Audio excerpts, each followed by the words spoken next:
Las películas oscuras y perturbadoras no siempre son producto de la imaginación más extravagante. A veces, detrás de esas historias hay algo mucho más real: los traumas personales de los directores que las crearon. En este video, exploraremos cómo algunos de los cineastas más influyentes de la historia utilizaron sus propias cicatrices emocionales para dar vida a películas que nos han dejado inquietos, conmovidos y, en algunos casos, marcados para siempre.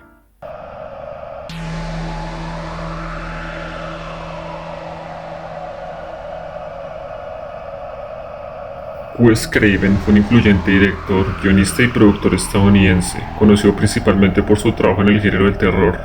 Nació el 2 de agosto de 1939 en Cleveland, Ohio.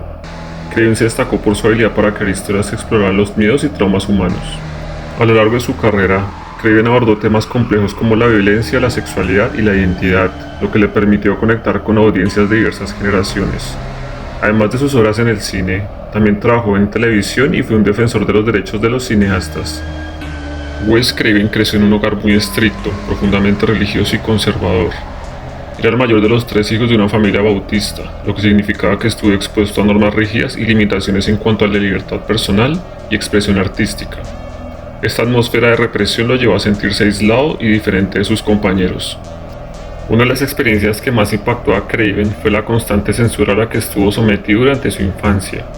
No podía ver muchas películas, especialmente las de terror, lo que despertó su curiosidad y a la vez su miedo hacia lo desconocido. Este entorno restrictivo generó una sensación de ansiedad y un profundo interés por explorar los miedos que lo rodeaban. Al revisar el periódico Los Angeles Times, Craven se topó con un artículo que capturó su interés. Este relato narraba la experiencia de una familia que había logrado escapar de los Killing Fields, los campos de la muerte, que así se conocieron los campos de exterminio en Camboya, donde se llevó a cabo el genocidio a manos del régimen de los Khmeres Rojos entre 1975 y 1979.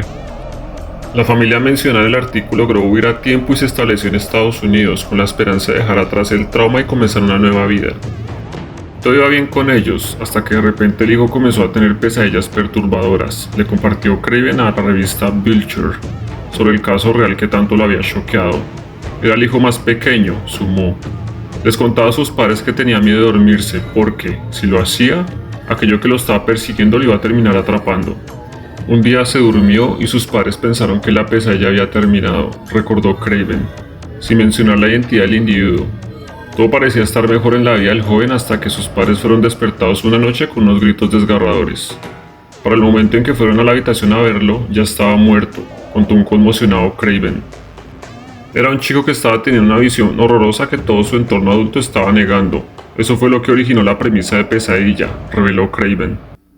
En su niñez, Wes Craven solía ver con frecuencia un hombre muy inquietante que pasaba por la ventana de su casa. Se detenía a mirarlo y luego continuaba su camino. La imagen impactante que el director tenía de esa figura también influyó en la creación de Krueger. Me asustaba muchísimo cuando pasaba, así que me escondía en las sombras y esperaba hasta que lo escuchaba irse. El hombre no solo se paraba a mirarme fijo, sino que lo hacía con una actitud de «Sí, te sigo mirando». Me daba pánico, contó el director.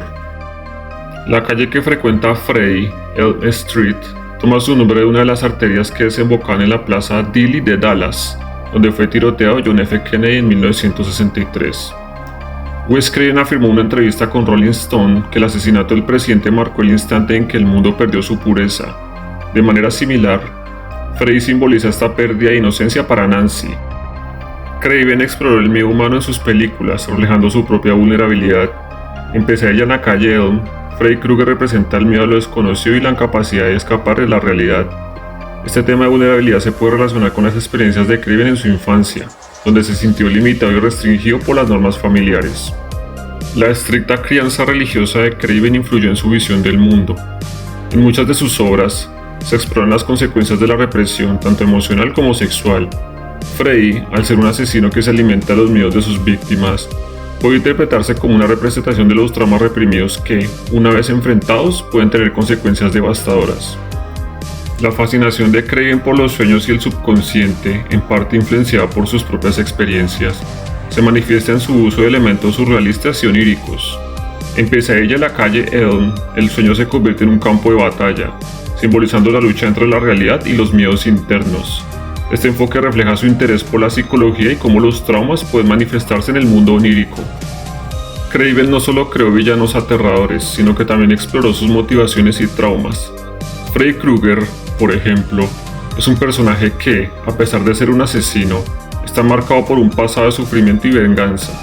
Esta complejidad en los antagonistas refleja el entendimiento de Craven sobre la dualidad de la naturaleza humana, mostrando que el mal a menudo proviene de un dolor profundo. La franquicia de Pesadilla en la calle Elm se convirtió en un fenómeno cultural, inspirando secuelas, series de televisión y un extenso merchandising. Freddy Krueger se convirtió en un icono del terror, lo que refleja la profunda conexión que el público estableció con el personaje y su historia.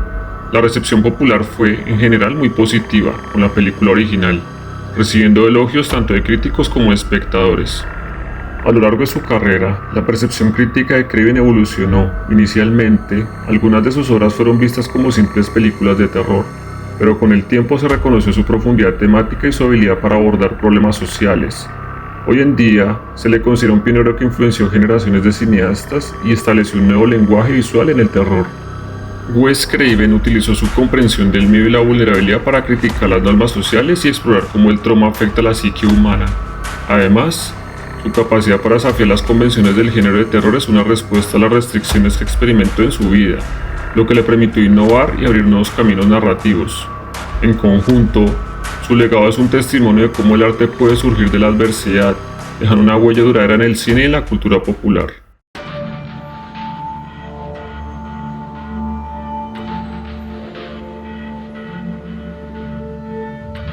Alfred Hitchcock, conocido como el maestro del suspenso, fue un director, productor y guionista británico. Nació el 13 de agosto de 1899 en Leytonstone, Londres. Es ampliamente reconocido por su innovador enfoque en la narrativa cinematográfica y por su capacidad para crear tensión y suspenso, que han dejado una marca decisiva en el cine. Creció en un hogar estricto y autoritario, donde su padre, un policía, era severo y dominante, lo que contribuyó a una sensación de inseguridad y aislamiento en el joven Hitchcock. Uno de los eventos más traumáticos ocurrió cuando su padre, como castigo, lo envió a la comisaría local con una nota. El jefe de policía lo encerró en una celda durante varios minutos, diciéndole: "Esto es lo que les pasa a los niños malos". Esta experiencia, que lo dejó traumatizado, dio forma a su obsesión por el miedo, el control y las figuras autoritarias. Por otro lado, el mejor tratado para entenderle sigue siendo el libro Conversaciones. Ahí expresó sus ideas sobre el lenguaje audiovisual, pero también su problemática relación con las mujeres. Durante medio siglo, Hitchcock estuvo casado con Alma Reville. Aunque Alma fue una colaboradora cercana y una gran influencia en su carrera, la dinámica de su relación reflejaba las luchas de Hitchcock con la intimidad y la confianza. Como ya se mencionó, Hitchcock vivió una infancia marcada por la autoridad y el miedo, especialmente a través de la figura de su padre. Esta relación complicada se refleja en Psicosis a través de la dinámica entre Norman Bates y su madre, donde el control y la represión son temas centrales. La dificultad de Hitchcock para establecer relaciones íntimas y su ambivalencia hacia las mujeres se manifiestan en la representación de Marion Crane en Psicosis. Su deseo de escapar y su eventual encuentro con la muerte pueden interpretarse como un reflejo de los temores de Hitchcock respecto a la vulnerabilidad emocional y la conexión humana. Psicosis se adentra en la psicología del horror, explorando temas de identidad, locura y la dualidad de la naturaleza humana. Esta exploración psicológica puede haber sido influenciada por los propios miedos y ansiedades de Hitchcock, así como por su interés en la mente humana, que se ve reflejado en la complejidad del personaje Norman Bates. El uso del shock en Psicosis, especialmente en la infame escena de la ducha, puede verse como una manifestación del trauma emocional. Esta escena no solo impacta por su violencia, sino que también representa una ruptura con la normalidad, evocando la fragilidad de la seguridad personal y la confianza, un tema que resonaba en la vida de Hitchcock. La atmósfera de tensión constante en Psicosis se puede interpretar como una proyección de los miedos internos de Hitchcock. La manipulación del espectador y el uso de música inquietante contribuyen a una experiencia cinematográfica que refleja su propia angustia y la ansiedad sobre lo desconocido. Hitchcock mencionó: "Me causaba terror la policía, los padres jesuitas, el castigo físico y un montón de cosas. Esa es la raíz de mi trabajo y ahora lo estoy devolviendo aterrorizando a la gente". Alfred Hitchcock nunca escondió sus fantasmas y perversiones en sus declaraciones públicas. En Psicosis, el argumento me importa poco, los personajes me importan poco, lo que me importa es que la unión de los trozos del film, la fotografía, la banda sonora y todo lo que es puramente técnico podían hacer gritar al público, dijo Hitchcock. A pesar de su éxito, muchas de sus películas generaron controversia debido a su contenido, que a menudo explora temas tabú como la violencia, la sexualidad y la locura. En Psicosis, en particular, fue objeto de críticas en su estreno, con algunos detractores cuestionando la moralidad de sus representaciones.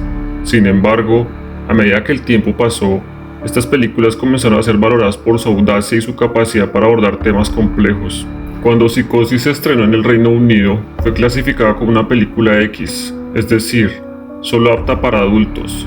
No obstante, su magistral técnica de montaje estableció una forma de narrar que normalizó la presencia de la sangre en la pantalla. Hoy en día, en Gran Bretaña, se clasifica como película para mayores de 15 años. La censura en Hollywood y las restricciones impuestas por el código Hays influenciaron su estilo narrativo. Esto lo llevó a encontrar formas ingeniosas de insinuar el horror y el suspenso, creando subtextos que a menudo desafían las normas morales de su tiempo. Cabe mencionar que el código Hays surgió como una respuesta a la creciente preocupación pública sobre el contenido inmoral y ofensivo en las películas de la época, desde 1930 hasta 1966, que incluía temas como la violencia, el sexo y el lenguaje inapropiado. A medida que las películas comenzaron a abordar estos temas de manera más franca, se generaron críticas de grupos religiosos y conservadores que exigían una regulación más estricta. La secuencia de la ducha consolidó a Alfred Hitchcock como el maestro del suspenso que ya era, pero también lo estableció como el progenitor del cine de terror, o más específicamente del subgénero slasher. A lo largo de su carrera, Hitchcock recibió numerosos premios y reconocimientos, aunque fue notablemente ignorado por la Academia de Artes y Ciencias Cinematográficas en la categoría de Mejor Director, a pesar de su impacto y contribución al cine. Sin embargo, fue premiado con un Oscar honorario en 1968, reconociendo su legado duradero en la industria. El legado de Alfred Hitchcock, influenciado por sus traumas infantiles, revela una complejidad profunda en su obra cinematográfica. Canalizó sus miedos y ansiedades como el temor a la autoridad y la sensación de aislamiento, transformándolos en arte que explora la vulnerabilidad humana.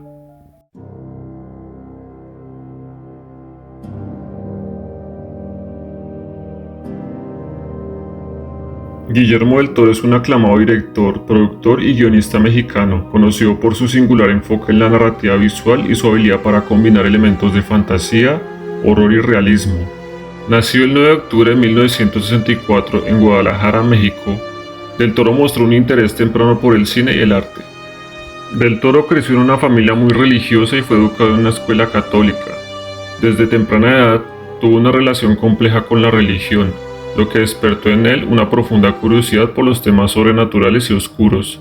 A menudo ha contado que tenía pesadillas recurrentes de niño y que se refugiaba en los monstruos como una forma de enfrentar sus miedos. Del Toro menciona: pasaba mucho tiempo solo, sobre todo leyendo y devorando imágenes horrorosas. En la biblioteca de mis padres había básicamente libros de biología, anatomía, antropología y arte, además una enciclopedia de medicina.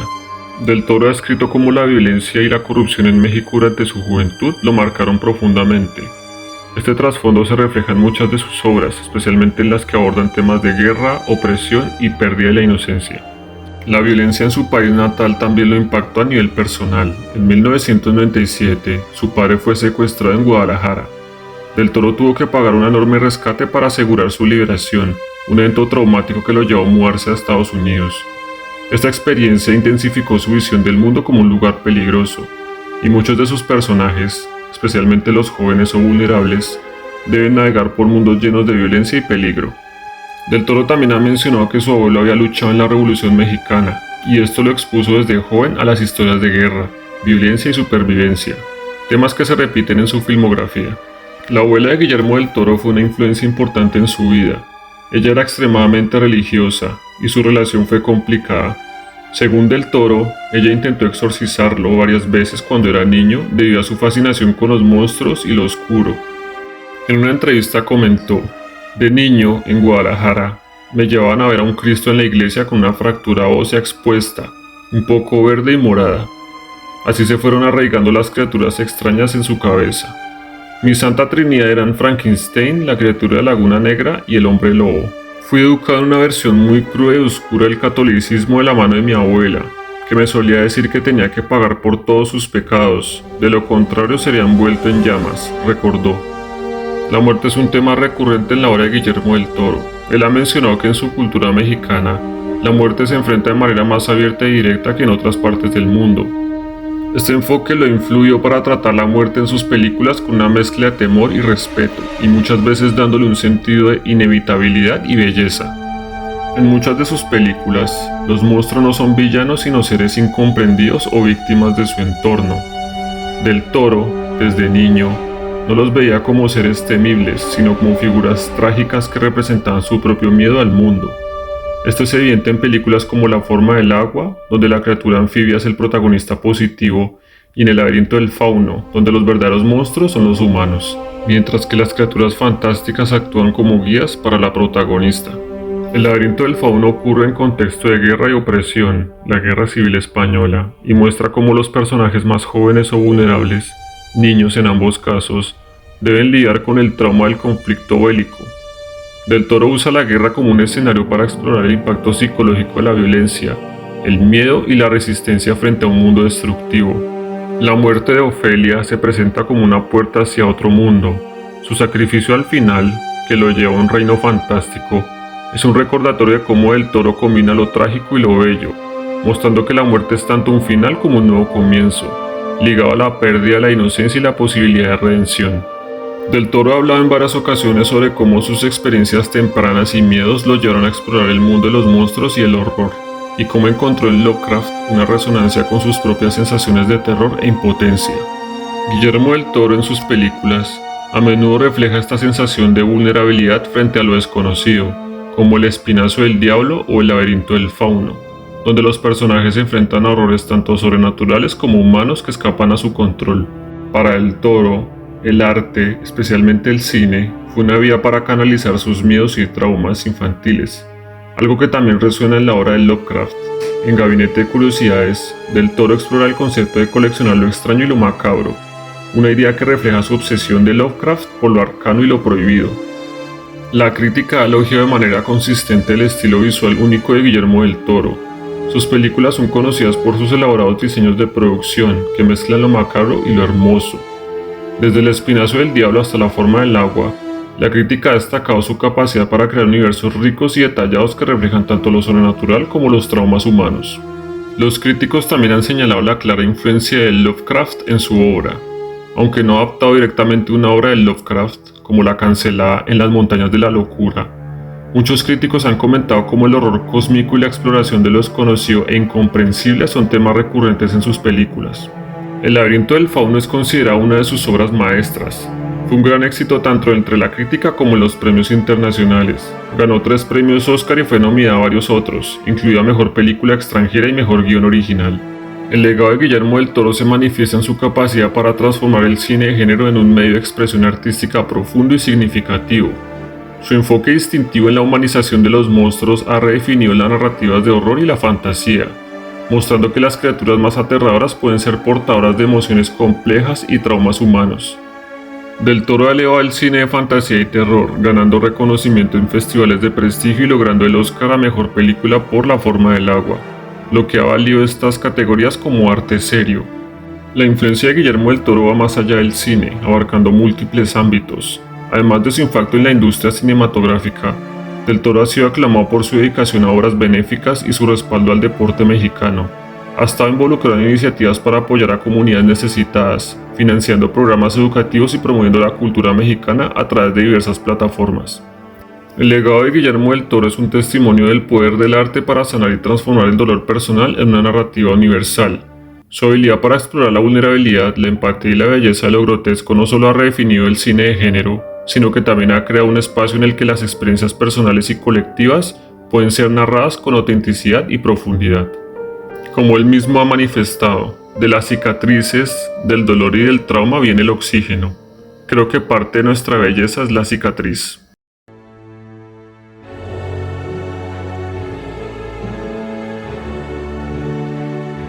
Roman Polanski es un director de cine, productor y guionista polaco-francés, conocido por su estilo innovador y su capacidad para crear películas provocativas y a menudo controvertidas. Nació el 18 de agosto de 1933 en París, Francia, en una familia judía que se mudó a Polonia durante su infancia. Durante su infancia, Polanski vivió en la Polonia ocupada por los nazis, donde experimentó la persecución, la pérdida y el horror del Holocausto. A una edad temprana, se vio obligado a ocultarse y sobrevivir en un entorno hostil, lo que lo dejó con un sentido profundo de vulnerabilidad y desconfianza hacia el mundo. La muerte de su madre en un campo de concentración marcó un punto de inflexión, llevándolo a desarrollar una percepción aguda sobre el miedo, la pérdida y la lucha por la supervivencia. Años después, la vida de Polanski fue sacudida nuevamente por la brutal muerte de su esposa, Sharon Tate. En la noche del 8 de agosto de 1969, un grupo de seguidores de Charles Manson, conocido como la familia Manson, entró a la casa de Tate, ubicada en el barrio de Bel Air. El grupo estaba bajo la creencia de que debía desatar un caos en Los Ángeles y consideró que los asesinatos eran un medio para incitar una guerra racial. Sharon Tate estaba embarazada de 8 meses cuando fue asesinada en su casa en Los Ángeles. Junto a ella, fueron asesinados varios amigos que se encontraban en la casa, lo que convirtió este acto de violencia en un evento mediático y conmocionante. La búsqueda del cineasta por identificar a un culpable lo sumió en una profunda paranoia, llegando al extremo de sentirse incapaz de continuar con la filmación de El Día del Delfín, la película que lo obligó a viajar a Londres por unos días. En ese momento, Polanski estaba al tanto de todos los detalles que la policía le había proporcionado. Este evento marcó un punto de inflexión en su vida, generando un profundo trauma personal que lo acompañaría durante el resto de su carrera. Otra experiencia significativa fue durante la Segunda Guerra Mundial. Polanski nació en París en 1933, pero su familia se mudó a Cracovia, Polonia, cuando era muy joven. Durante la ocupación nazi, su familia fue perseguida debido a su religión judía. Un día estaba volviendo de casa de mi abuela hacia la calle de Recauca, y había un grupo de mujeres a las que los alemanes llevaban. Al final de la calle había una mujer mayor, que apenas podía andar y que estaba llorando y suplicando. En un momento se puso de rodillas, incluso empezó a gatear y, de repente, este oficial alemán jovencito saca una pistola y le dispara en la espalda. La sangre saliendo a borbotones, como el agua de esas fuentes que ponen para beber, porque no salpicaba, simplemente burbujeaba. Aterrado, corrí hasta este portal que tengo aquí detrás y me escondí. Había unas escaleras viejas de madera, me metí detrás de esas escaleras y me quedé sentado. No sé durante cuánto rato, pero fue mi primer encuentro con el horror. Cogido de la mano de mi padre, contemplé las cerradas filas de los soldados de infantería de la Wehrmacht, marchando hombro con hombro por Cracovia, gallardos y pulcros como si fueran de juguete, con sus uniformes verdes gris, cuentan sus memorias. Empezó el pánico porque los alemanes habían entrado y empezaron a identificar a la gente, a hacer la vida difícil. A los judíos no se les permitía ir solos o subirse al tranvía. Cuando obligaron a todos los judíos a llevar el brazalete, me di cuenta de que había una diferencia entre nosotros y los amigos que estábamos empezando a hacer en ese momento. A la edad de 6 años, Polanski fue separado de su familia y se obligó a sobrevivir en un entorno hostil y aterrador. Su madre fue arrestada y posteriormente asesinada en un campo de concentración, mientras que su padre logró sobrevivir en un campo de trabajo. Durante la guerra, Polanski pasó tiempo ocultándose en diferentes lugares y experimentó el horror del Holocausto en primera persona. Aprendió a vivir en la clandestinidad y a confiar en su ingenio para sobrevivir, lo que dejó una huella profunda en su psique. La película El pianista del 2002 se centra en la vida del pianista judío Władysław Szpilman durante la ocupación nazi. Polanski, que vivió experiencias similares durante su infancia, canalizó su propio trauma a través de la historia de Szpilman. La representación del sufrimiento humano y la lucha por la supervivencia son temas centrales que reflejan el legado del Holocausto en su vida. La lucha por la identidad y la búsqueda de la humanidad en medio del horror son elementos que Polanski ha abordado en su propia vida y carrera, conectando su trauma personal con la narrativa de Szpilman. A través del pianista, Polanski no solo narra la historia de otro, sino que también procesa su propio trauma. La película se convierte en un medio para explorar y expresar el dolor de la pérdida, el horror de la guerra y la lucha por la supervivencia. Este proceso de catarsis a través del arte permite a Polanski confrontar y lidiar con sus experiencias traumáticas. La conexión emocional que establece el espectador con el protagonista también es un testimonio de cómo el trauma de Polanski se manifiesta en otros. La universalidad del sufrimiento humano se refleja en la historia de Szpilman, permitiendo que la audiencia sienta empatía por el personaje, lo que transforma la experiencia del espectador en una reflexión sobre la humanidad compartida en tiempos de crisis. En lo que respecta a la película El Inquilino, la cual narra la historia de Tchaikovsky, un hombre que se muda a un apartamento donde comienza a experimentar una creciente sensación de paranoia y aislamiento, esta narrativa puede interpretarse como un reflejo de la experiencia de Polanski después de la muerte de Tate. Al igual que el protagonista, Polanski se sentía como un extraño en su propio mundo, rodeado de desconfianza y amenazas invisibles. La desintegración de la identidad de Trelkovsky a medida que se sumerge en la locura resuena con el estado mental de Polanski tras la tragedia. La película explora la idea de cómo el trauma y el dolor pueden despojar a una persona de su identidad, un proceso que Polanski pudo haber vivido tras la pérdida de su esposa. Polanski es aclamado como uno de los cineastas más influyentes y talentosos de su generación. Películas como La Semilla del Diablo, Chinatown y El Pianista han recibido elogios de la crítica, destacando su capacidad para crear atmósferas inquietantes y explorar temas oscuros de la condición humana.